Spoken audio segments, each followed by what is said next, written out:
Welcome everyone to our next installment of Maternity Leave Lectures. Today's lecture is Specific Immunity. We'll be splitting this up into 3 parts. Part 1 is starting right now. Specific immunity has another word that can be used to describe it, and that would be acquired immunity. This type of immunity involves B and T lymphocytes, so those are the B cells and T cells, and I briefly mentioned before, and we're going to talk about again today. Now, what makes it acquired and specific is that it is acquired because you have to have been exposed to the microbe beforehand, and this type of immunity comes along because of that previous exposure. The other thing about it is that it's specific. That means that this type of immunity targets specific microbes, ones that we have encountered before, not just in general invaders of our body. One of the key things that makes it acquired and specific is that these lymphocytes, the B cells and T cells, undergo a selective process that makes them specialize for reacting to only one antigen or immunogen. And we're going to talk about what antigens and immunogens are. Immunocompetence is a word that you might have heard before. This is the ability of the body to react with countless foreign substances. As I mentioned, we're going to talk about what antigens are. Another word for antigen is immunogen. These are molecules that stimulate a response by T cells and B cells. So they could be anything on a bacteria or a virus. They could be a protein, polysaccharide. Usually they're on the outside of a cell or on the outside of a virus, because that's the part of the cell or virus that your body's going to be exposed to. So it's any exposed or released protein or polysaccharide that elicits an immune response that your immune system can react to. That's what an antigen is. Mention specific immunity, so let's talk about what the definition of specificity is.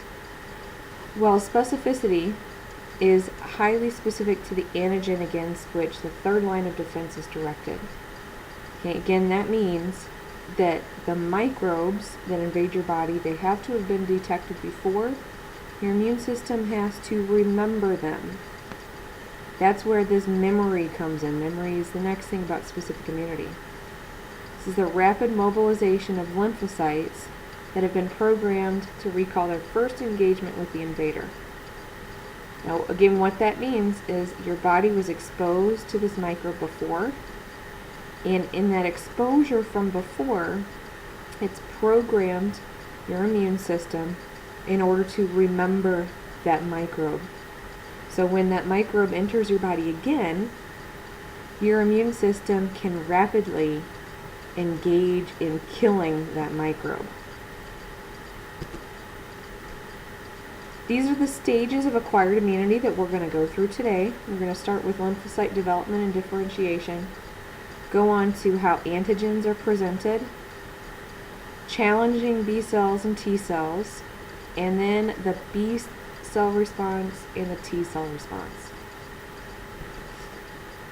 This is just a breakdown of basically what happens. Everything is, we're going to talk about B cells and T cells together basically until we get to the presentation of antigens, where B cells and T cells kind of take a fork in the road. So let's start by talking about how B cells and T cells develop and how they diversify. One of the things that I mentioned before is that B cells and T cells are lymphocytes. Okay, lymphocytes are a type of blood cell, so that means that they originate from the bone marrow. Now, lymphocytes are generalized. They don't have a real specific purpose at this point, so they have to move to other parts of the body in order to mature into the final cells that they're going to be. For example, B cells are called B cells because they stay in the bone marrow and do their development there. So B for bone marrow. T cells are called T cells because they develop in the thymus. T for thymus. Now, once they have developed into their mature T cell and B cells, then they can migrate to the parts of the body where they're actually used. So, for example, lymph nodes and the spleen. Those are the parts of the lymph system that we talked about last time. And so this just is going through the general function of development of B cells and T cells. First, stem cells become granulocytes, monocytes, or lymphocytes. T cells and B cells are in that lymphocyte group. That happens in the bone marrow. The B cells, the cells that stay in the bone marrow, turn into B cells. The lymphocytes that move from the bone marrow to the thymus, they become T cells. Okay, once T cells have matured in the thymus, they constantly circulate between the lymphatic and the general circulatory system. So they go back and forth between lymph and blood. They can migrate to specific areas of the lymph nodes and spleen. And it's estimated that 10 to the 9 T cells pass between the lymphatic and general circulation, general blood system per day. That's a lot of T cells. As I mentioned before, B cells mature in the bone marrow. And there's actually hundreds of millions of distinct B cells that develop as a result of gene modification and selection. We'll talk a little bit about that later on. They circulate through the blood, homing to specific sites in the lymph node, spleen, and other tissue where they adhere to specific binding molecules. So again, this is where that specificity comes in of the specific or acquired immune system. So you can see here, even though B cells and T cells have different places where they mature, they can end up coming together in similar locations throughout the body, in the lymph system, lymph nodes, spleen, places like that. This is going to become important to us later when we talk about activation of B cells and T cells. Now, one thing that's really important to understand about the development of these B cells and T cells is that just like in the innate immunity, these cells also have markers on their surfaces. The markers that you find on the surface of B cells and T cells we call major histocompatibility complexes, or MHCs. These bind to cell surface receptors that indicate self. So what this does is it indicates if the cell belongs to you or is a foreign invader. It facilitates an attachment to non-self or foreign antigens.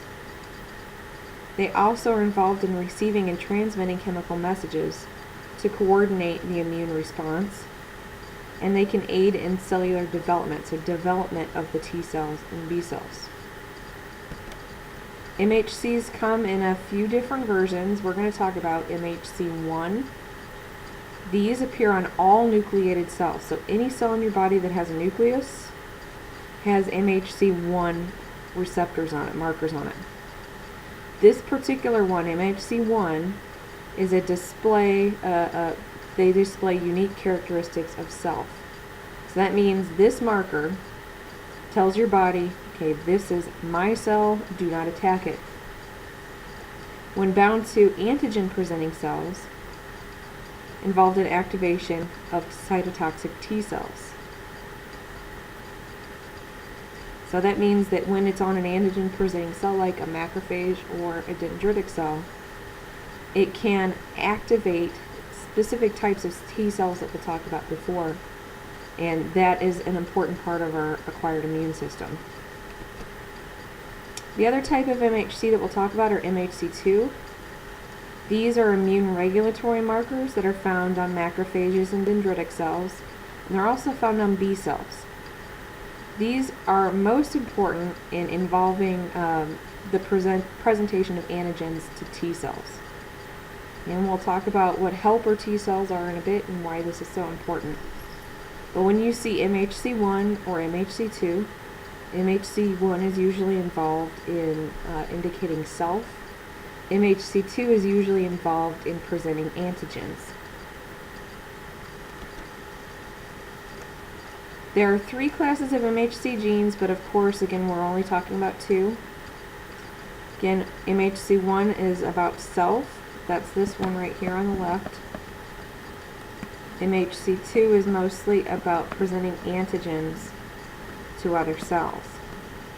So these are the ones you mostly find on your immune cells.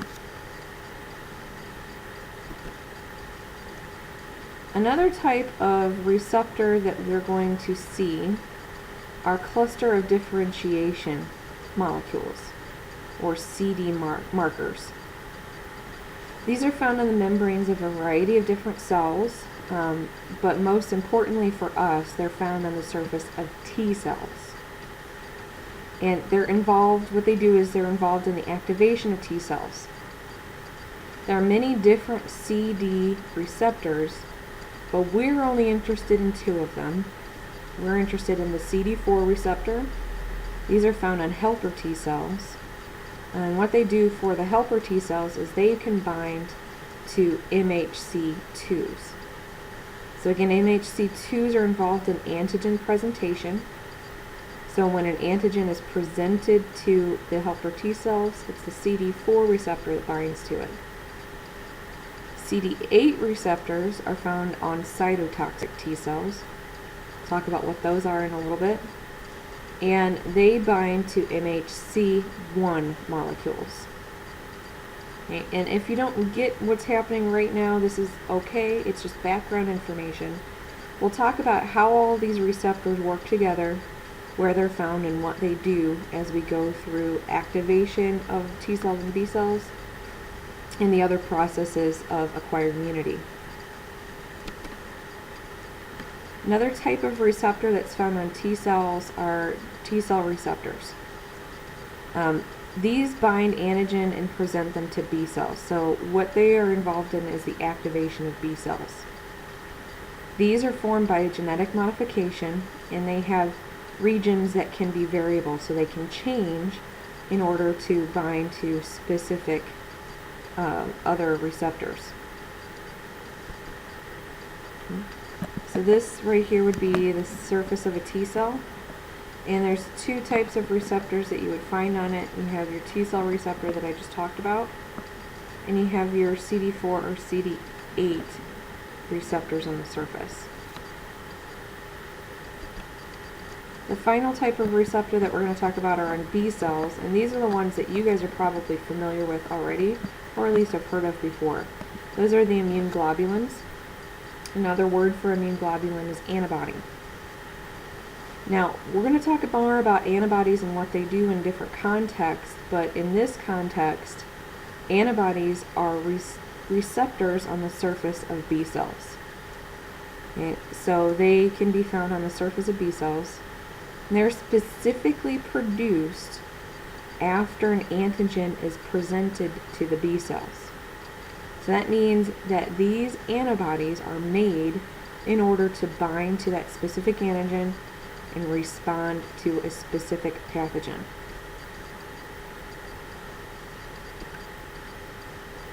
Let's talk a little bit about the structure of immune globulins, and then later on in the lecture we'll talk about the different types that there are and what they do. In general, immune globulins are composed of 2 heavy chains and 2 light chains. Just so you know, immune globulins are proteins. One light chain is bonded to one heavy chain, and then they come together with the 2 heavy chains bonded to each other with a disulfide bond. What this does is create a symmetrical Y shape. And so this is what's important for you. Look here at this structure. This is the basic structure of an immune globulin. And this is what we're talking about with the Y shape. Okay. This part down here at the bottom, this is the binding site on the surface of B cells. So this is the part that gets attached to the B cell. And these areas up here These are the antigen binding sites.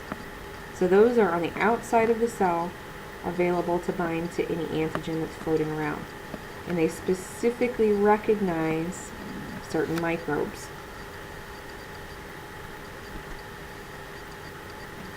As I mentioned, the outside of the immune globulin, the very end, those are the antigen binding sites. And within them are variable regions. And what we mean by variable regions is that these are specific to specific antibodies. They have to be able to change from one antibody to the next in order to bind to a specific antigen. So this is what the variable regions, that's what makes an antibody able to bind to a specific antigen. And they are able to vary because of something called genetic reassortment. Now the genes that encode antibodies have different exons and introns. Okay, just kind of like you see up here, these colored regions are different exons. And if you remember from genetics, exons are the parts of DNA that are actually made into protein. Well, not all exons make it into a protein. Sometimes exons can be cut out and new different combinations of exons come together during gene expression. So from this right here, this list of exons that are available, different exons can be spliced together. So we just have green, this blue, yellow, and red, orange, yellow, blue, green. Different combinations can be spliced together in different versions, so that way you can have the same piece of DNA that you're starting with, but end up with several different proteins as your end result. So that gives you your variable regions on your antibodies down below. And let's put this all together. If we look at the outside of a B cell, again, you have this part of the antibody binding to the surface of the B cell. The antigen binding sites stick out, so that way it can interact with any antigen that's present. Alright, this is where we're going to stop this lecture, and we'll pick up with the next one.